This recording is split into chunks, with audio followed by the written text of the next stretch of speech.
하나님은 깊은 영성을 유지하기 위하여 상한 마음을 취하게 원하십니다. 우리가 세상을 살아가다 보면 원치 않는 불행한 일을 만날 수도 있습니다.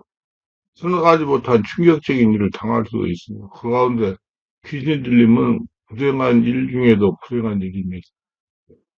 왜 그런가 하면 일반적인 사람들은 귀신 들림을 정신질환으로 보기 때문에 문제를 해결하지 못하고 처리해야 할 귀중한 시간을 헛되이 버리게 되기 때문입니다. 모든 일에는 오해가 따르길 마련이지만 특히 귀신 들림에 대한 오해는 치유식을 놓칠 위험이 크기 때문에 심각하고 당사자에게는 불행한 일이 되는 것입니다. 귀신 들림과 단순한 정신질환을 구분하지 못하는 정신과 의사들로 인해서 더욱더 문제가 심각해지는 것입니다. 기독교 신앙을 가진 정신과 의사마저도 귀신림에 대해서 부정적이기 때문에 문제를 해결하는 데 큰 걸림돌이 됩니다. 지금은 많이 이해되고 있지만 아직도 대부분 의사들은 영적인 일에 강한 거부감을 가지고 있습니다. 자신들이 학교에서 배운 학문을 제대로 여기는 집단적 수구 이기심으로 인해서 귀신 들림이 인정받지 못할 뿐 아니라 축사를 무속의 한 부분으로 오해하기 때문입니다. 이래서 많은 수의 성도들이 귀신이 시달립니다. 귀신 들림이 우리에게 일어나는 데에는 몇 가지 과정과 절차가 있습니다. 우리는 이 부분을 정확하게 이해해야 이런 불행한 일을 방지할 수 있습니다. 귀신은 우리 몸에 들어와 우리 정신세계뿐만 아니라 우리의 육체를 점령합니다. 귀신은 주로 정신, 마음을 지배하려고 하지만 귀신은 우리 몸을 점령하려고 합니다. 그래서 광인에게서 나간 귀신이 돼지 때 그 몸속에 들어갔습니다. 마귀는 공중에 머무는 영적 존재지만 귀신은 지옥과 우리 몸을 거처로 삼습니다. 지옥보다는 우리 사람의 몸을 가장 좋아합니다. 그런데 우리 몸에 들어오기가 쉽지 않습니다.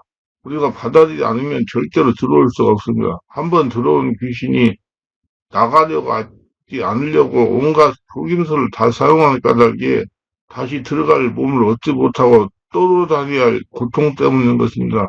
귀신은 사람의 몸이 아니면 힘을 얻을 수 없기 때문에 무척 피곤하고 괴롭습니다. 타락한 영적 존재인 마귀와 귀신은 타락하던 순간에 하나님부터 받은 특권을 대부분 상실했습니다.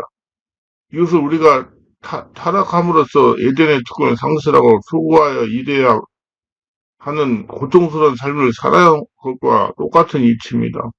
귀신은 힘을 얻기 위하여 우리의 몸을 점령하려 온갖 노력을 다합니다. 그런데 우리의 속사람이 귀신의 침투를 허락하지 않습니다. 그러므로 귀신은 두루 다니면서 속사람이 상한 사람을 찾습니다. 귀신이 침투하기 쉬운 상태에 놓이는 사람에게 접근하여 지속적으로 공격하기 시작합니다.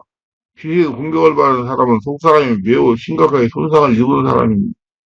우리의 속사람이 손상을 입은 원인은 주로 죄와 충격적인 상처와 스트레스입니다. 심각한 죄들을 예를 들면 살인, 강간, 절도 등과 같은 중범죄에 행하면 우리 속사람은 위축되고 깊은 상처를 입게 됩니다. 저는 능동적으로 자신이 행하는 행위입니다. 그런데 상처는 수동적으로 타인으로 말면 입게 되는 것입니다. 죄의 피해자인 것입니다. 심각한 상처는 남자친구나 여자친구를 사귀다가 연애에 실패, 사망으로 인한 이별, 성폭행 당하기, 중대한 사고, 시험에서 낙방하기, 괴롭히기를 당하기, 갑작스러운 실업, 과도한 체부, 사업의 실패, 과도한 스트레스 등등 자신이 감당하기 어려운 일을 갑자기 당하는 경우 우리 속사람은 깊은 상처를 받습니다. 이런 경우 귀신은 그 사람을 집중적으로 공격하게 됩니다. 이런 죄와 상처를 입은 사람에게 귀신은 침투를 시작합니다. 죄를 짓는 능동적 범죄는 주로 마귀 귀신이 침투하는 경우가 대부분이고 수동적인 상처는 귀신이 침투하는 대상이 됩니다. 마음의 상처가 풀리냐고 계속 자신의 속사람을 들키게 되면 속사람은 굉장히 위축되고 그 기능이 현저하게 약하게 됩니다. 그런 증상이 우울증으로 나타납니다. 무력해지고 우울해지는 삶의 의미를 잃어간다면 이런 사람은 귀신 들린 절대적인 발에 놓여 있는 것입니다. 귀신은 이런 사람을 발견하면 즉시 공격을 시작합니다. 속사람이 깊은 상처를 입어 무력해지면 모든 것에 힘을 잃습니다. 귀신이 그런 사람에게 먼저 상태를 알아보기 위해서 여러 가지 유혹이 시작됩니다. 겉으로 때로는 겁을 주기도 하고 이러저런 시도를 하면서 접근합니다. 대체로 하이나들처럼 귀신들은 무리를 떠도는다. 졸개 귀신이 모기가 되는 사람을 박으면 대장 귀신을 비롯한 일단의 무리들이 몰려와서 그 사람을 집중적으로 공격합니다. 귀신들은 무리마다 특성을 가지고 있습니다. 더러운 귀신은 더럽습니다. 음란한 귀신은 음란합니다. 이처럼 특성이 있기 때문에 자신의 특성을 가지고 접근하는 것입니다. 여러 가지 환상을 보여주고 한청을 들려줍니다. 검은 그림자가 자신에게 접근해 오는 것을 속사람이 인식하고 거부하게 됩니다. 그러나 속사람은 심각한 상처를 입었기 때문에 이들 귀신의 무리에 대항할 힘이 없어 결국에는 무너지고 합니다. 우리 주변에 이런 상처를 입은 사람이 있다면 우리는 그 사람에게 귀신이 들어오지 못하도록 그 상처를 치료해 줘야 됩니다. 진리말수가 성능 역사로 잠재의식과 무엇이 형성되어 있는 상처를 치료해야 됩니다. 시간이 걸리는 일입니다. 귀신은 속사람을 속이고 위협하면서 항복을 받아냅니다. 속사람이 귀신을 거부하지 않고 반항하지 않으면 귀신은 그 사람 몸속에 들어옵니다. 그리고 정신을 장악하려고 합니다. 정신을 장악하지 않으면 그 사람은 다시 반항하기 때문입니다. 정신을 장악하기 위해 주로 사용하는 방법이 공포입니다.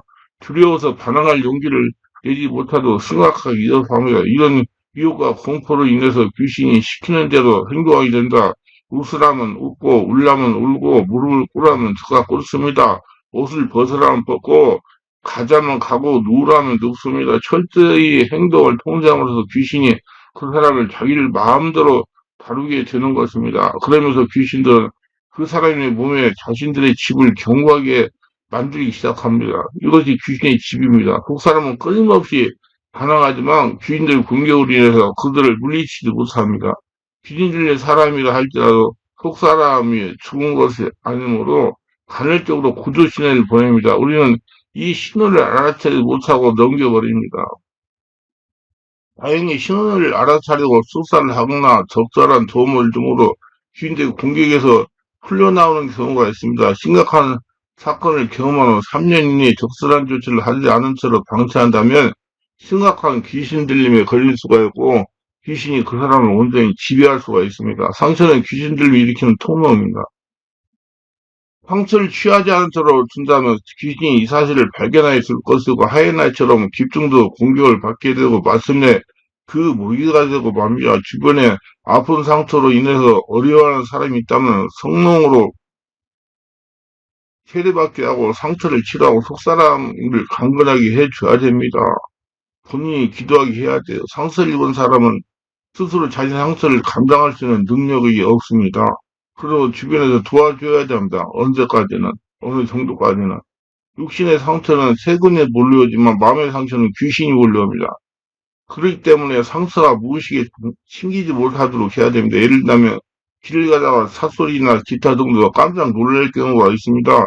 저의 경험으로 이런 일이 있은 후 며칠이 지나면 가슴이 답답해지고 기도가 잘 되지 않은 것이 그런 경우가 있습니다. 이는 놀랄 때 귀신이 침입을 한 겁니다. 이를 예방하여 이렇게 하세요. 호흡을 깊게 들이쉬고 내쉬면서 성령의 임재를 요청하세요. 성령 임재가 충만해지면 마음으로 기도하세요. 내가 놀랄 때 들어온 귀신의 예수님으로 떠나갈자다. 내가 놀랄 때 들어온 귀신의 예수님으로 떠나갈자. 이렇게 기도하여 마음이 평안에 찾아가면 떠나갑니다.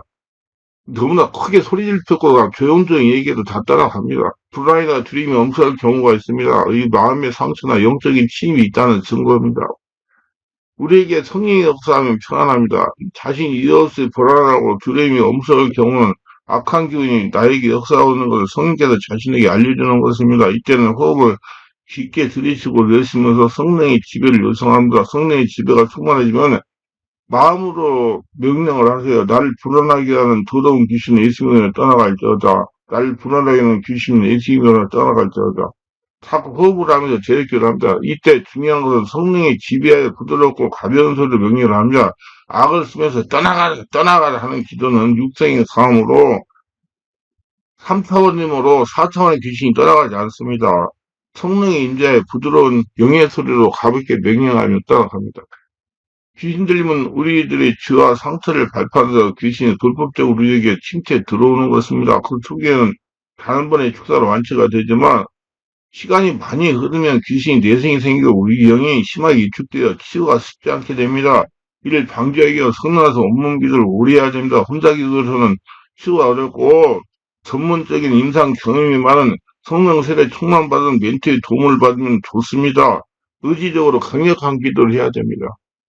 귀신들이 특유의 증상은 환자의 이성과 감각이 그대로 유지된다는 점입니다. 특기를 하려면 먼저 성령으로 세례를 받아야 됩니다. 성령으로 세례를 받은 다음부터 자신 안에 주인 오신 성령부터 성령의 불이 나오는 성령으로 기도를 하면 성령으로 충만하게 됩니다. 기도를 해야 돼요. 주여 주여 하고. 머리 써가지고 생각하는 기도가 아니라 주여 주여 하는 기도를 해라 그 말이에요. 이성이 발달되면 감성이 가라앉아가지고 성령 역사가 안 일어나요. 그러니까 주여 주여면 감성이 충만해지기 때문에 성령 역사가 일어나서 성령 역사로 귀신이 떠나가는 거죠.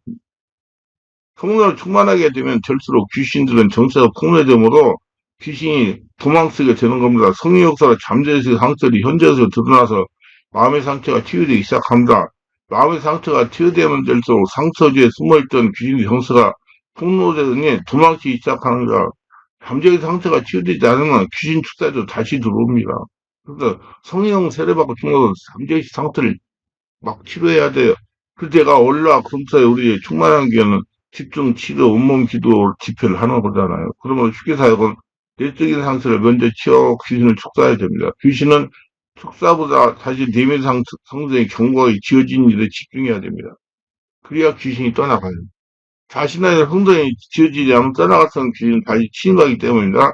축기를 한 다음에도 예배드리고 성령으로 기도하는 등 성령이 자신을 장악하는 믿음 생활을 지속해야 됩니다.